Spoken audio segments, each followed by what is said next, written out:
So it's 2025. How long have you lived in Fort McMurray for now? It's actually now 5 years.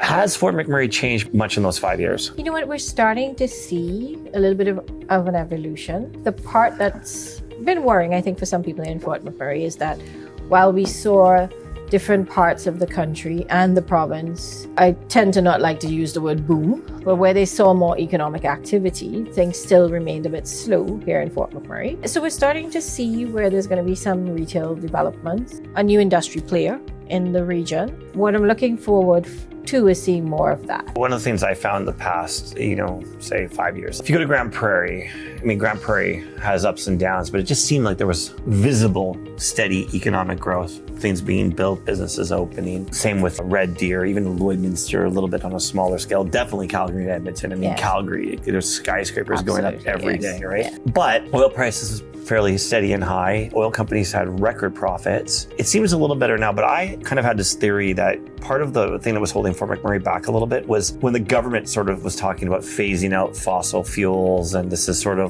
the transition's coming. It doesn't look like the transition is ever going to come. Is there a way that we could get our collective self-esteem back up a little bit in McMurray? So I would first of all say is I think, unfortunately or fortunately, in McMurray we know our value and we know the importance of industry, and we understand the importance of what we do for our national economy, our provincial and national economy.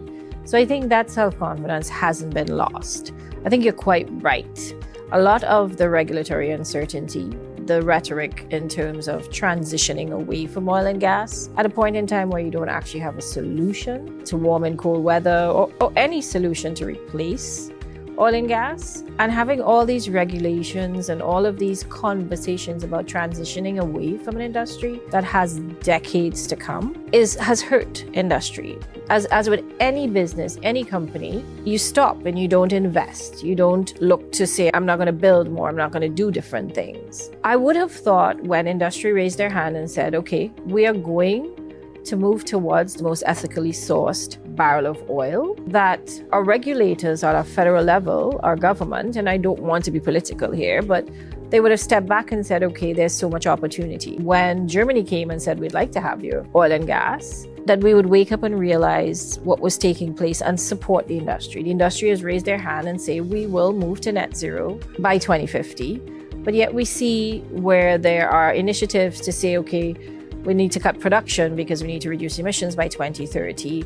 There isn't a handshake, there isn't an understanding. If you look at Canada in the last few years, the largest growth in Canada is government, which is cost. So if you're not growing private sector, if you're not growing your economy that's driven by the private businesses, then all you're doing is increasing cost, which is what you find with your dollar devalued. You find yourself in the situation that you are now. The one thing that I find really funny about politics, and it's kind of, I'm perplexed by this because now we have this whole Trump tariff threat, which is happening, and our premier's kind of gone rogue a little bit, and she's already met with him. But I find really funny is that the conversation under the NDP Liberal government was very much like, we're ending fossil fuels, electric cars, we're going to ban gas-powered cars with this time frame. I mean, they did manage to complete the Trans Mountain Pipeline, even though it was like way overpriced. And I really find it funny now that we are the biggest bargaining chip in this argument. There's been a pivot, but it makes you sort of, I don't know, disheartened a bit with politicians because they don't necessarily go by their values and they will pivot just to stay in power based on the mood. If you think about it, this whole discussion is literally about Fort McMurray. It happens more in Calgary, and Calgary has the big towers. But our area here, literally the third largest proven oil reserve in the world, is the biggest bargaining chip in the world right now. Where I kind of wonder where maybe we need to be more vocal as a community and as a province is like, for all the talk for all these years, all the transfer payments to Quebec and Ontario and the rest of the country, leave Alberta, go there, and now we're the biggest bargaining chip. So how can we make it so, one, they take us more seriously, but show us more respect, and that we get a bigger piece of the pie? I would say, as a region, we're here, we exist, and we have a lot of facilities, and there's a lot that happens here because of being that economic engine, right? A significant contributor to the GDP. And I've heard so many people talk about the impact to our national economy when we had the fires and it was shut down for a very short space of time. So the impact is very important. I do think for us as a region though, that we have an anchor tenant, which is oil and gas. And they've been good to us and they continue to work with us. But I would say we need to treat our economy as a business, and any business needs to diversify. So we need to look at secondary industry. We need to look at investment that will create high-paying jobs, and that's what's going to move people into the region. I guess, how do we tell the world we're here and get more people back? Because it is a good community. You know, one of the things that I hear a lot, because I was not here through the boom, and boom and bust economies, that this always happens, unfortunately, right? And maybe the bust lasted a little bit longer due to the fires. I think some of what has happened to us is the rhetoric of transitioning away from oil and gas. So oil and gas usually would probably invest and have new projects, and all of a sudden they weren't doing that. So that little uptick that you continuously would see, some of that stopped, right? So I think some of it is an impact of what's happening federally and what's happening within their own world.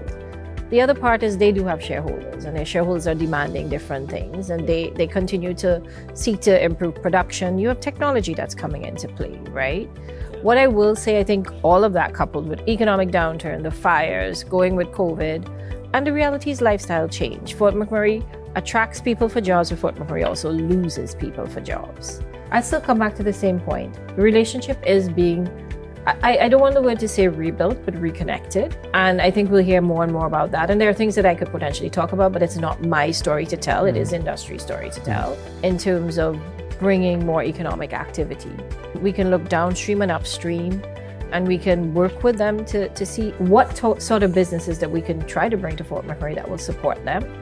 But we also need to look at another industry. I think residents have clamored for, we need more retail and all these different things. And they create economic activity. There's no two ways about it. It does.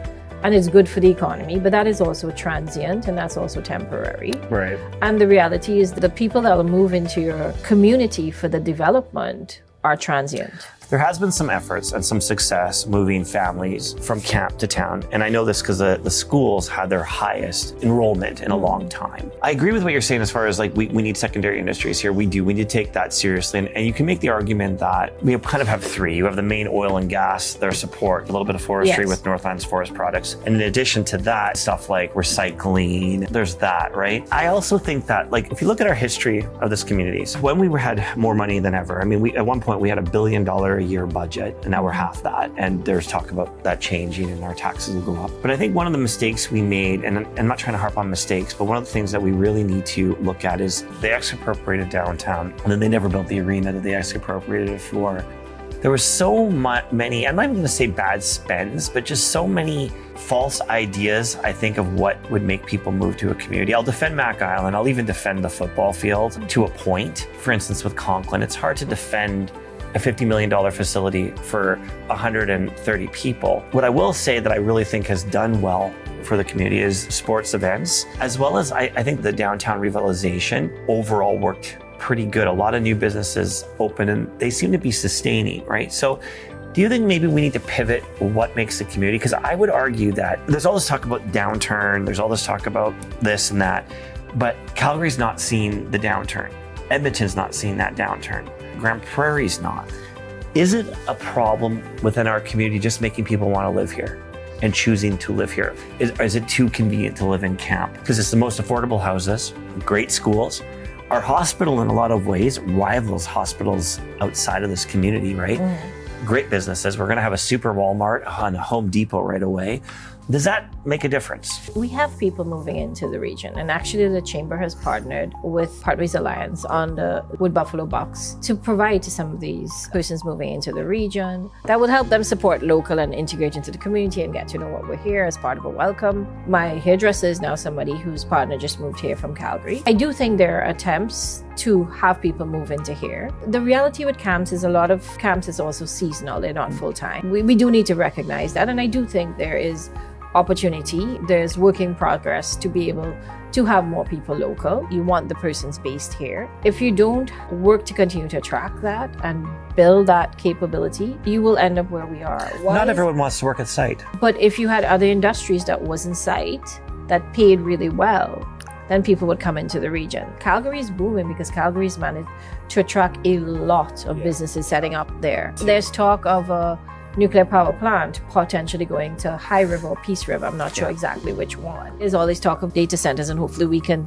have a part of that economy. So those economies are fairly diversified. We're very, very dependent still on our anchor tenant, which is oil and gas. We're a little bit late to the game in terms of that diversification. That being said, if we look at our vacancies, there's 500 to 600 vacancies.